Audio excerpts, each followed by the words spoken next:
You have a bunch of people in a room and a microphone. Once people start clapping, it becomes a comedy show. Give it up for Marisela Gonzalez! Thank you, Jay. Yeah, I think we have similar relationship with alcohol. And then, of course, I have to turn it into a joke because I'm a comic. So it's funny. It's fine. It's like I wasn't going to drink today, but, oh, how can you say no to free beer? Ha, ha, ha, ha, ha. And it is. It's a debate. It's a debate. I woke up today like, I only had 4 beers last night. I feel great. Why do I feel like shit kind of all the time? That's the actual conversation. I consider myself a low maintenance girlfriend. And then I know what you guys are thinking. You're like, yeah, obviously we can see you. We have eyes. So it was Halloween. Funsies, right? I was thinking about it yesterday.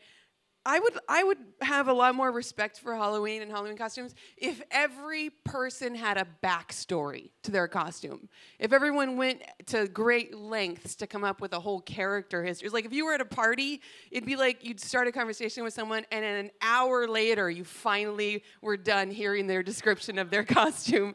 I would like Halloween more. And then, the thing too is like I'm pretty broke. And I was thinking about Halloween, and you have to, when you're kind of broke, you have to come up with creative ways to get through stuff. So it's like Halloween comes, I wanted to participate. It's almost, winter season. So this year I will be sporting a winter cape to keep myself warm. It's just budget stuff, guys. So people often wonder about me, like actually men, because I guess I'm ethnically ambiguous. I hear all the time. My name is Marisela Gonzalez. Anyway, so men will actually often come up to me and say, "What are you?" I know it sounds like a little offensive, but it's fine. They're just being thorough. They just want to know what it is before they try and stick their penis in it. And this particular it happens to talk, so why not ask it? No, but honestly, just to clear it up with everyone, my nationality is American. Nationality means nation of origin, for those of you who haven't filled out forms. Ethnically, I'm Mexican. And financially, I'm a black man who's just been released from prison in the year 1959. Now, I know what you're thinking. Oh, no, she's Mexican. She's a rapist and a murderer, and she's smuggling drugs. But don't worry, it's fine. My parents came here before Mexico started sending the Mexicans. In fact, I don't even think my parents told Mexico they were coming. I think they just left. They might have been real secretive about it, actually. I'll be honest with you.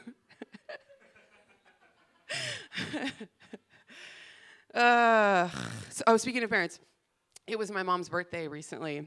She just turned 63, yeah. And so I was trying to figure out what to get her. And I thought, oh, maybe I'll send her a bottle of champagne. But then I remembered she stopped drinking a couple years ago. And eating and breathing. She's dead.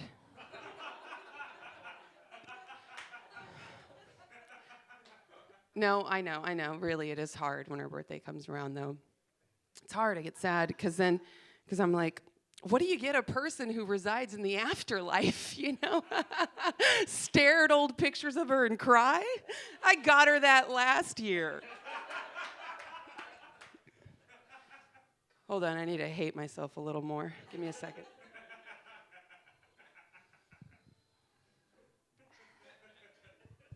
So I went home recently to visit family.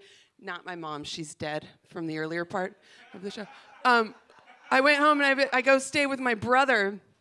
And I go back home and I've been away from home for many years now, but it just never fails. Maybe you guys can relate to this probably. You go home and I just revert back to my teenage self. You know what I mean? Like immediately find myself in that environment. And this year, I was there not even 48 hours, and there I am, 8 a.m., sitting in Madame Bousquet's first period French class. And the school security's like, ma'am, you have to leave. You don't go here anymore. You're a grown woman. And then I'm like, yeah, but these kids are at least 17, right? Chase, how old are you? You know what? Doesn't matter. call me. And then they handcuff me and take me away.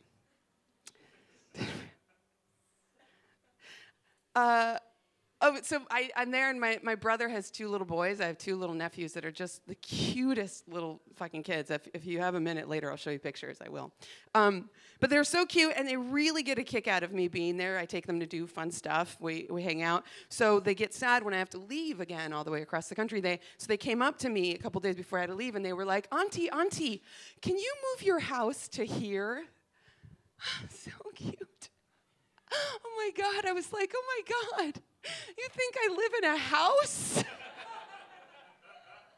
You're so fucking dumb. But honestly, they're so fucking cute. And then the 3-year-old is extra. I mean, they're both really cute. But he's like extra affectionate and like really open with like everyone.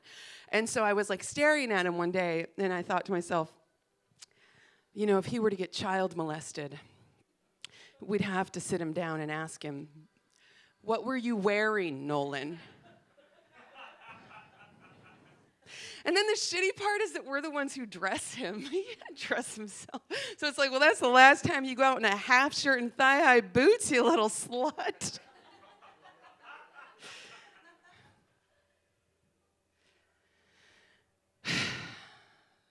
Speaking of sluts, I was dating someone recently.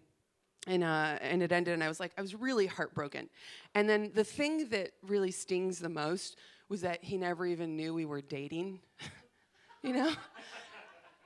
Which really just adds insult to, well, all the insults he hurled at me in the 5 months that we weren't dating. No, but I've been dating younger guys, and they have this like aversion to defining the relationship. You know, you can't call it, you're my boyfriend, you can't call it a fucking relationship. It's like, how are you ever going to progress? How's that relationship ever going to progress? It's going to be like, yeah, so whatever. I brought all your shit over to my place. All your clothes is in the closet. You're out of your lease at your old place. They changed the locks. Whatever, I guess you're going to have to sleep here, okay? Because I just want to wake up to you, next to you every day, and I love you. But we're not dating. Fuck you, I love you.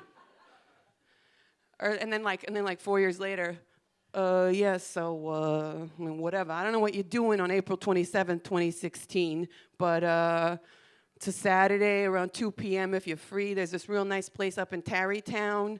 There's a band.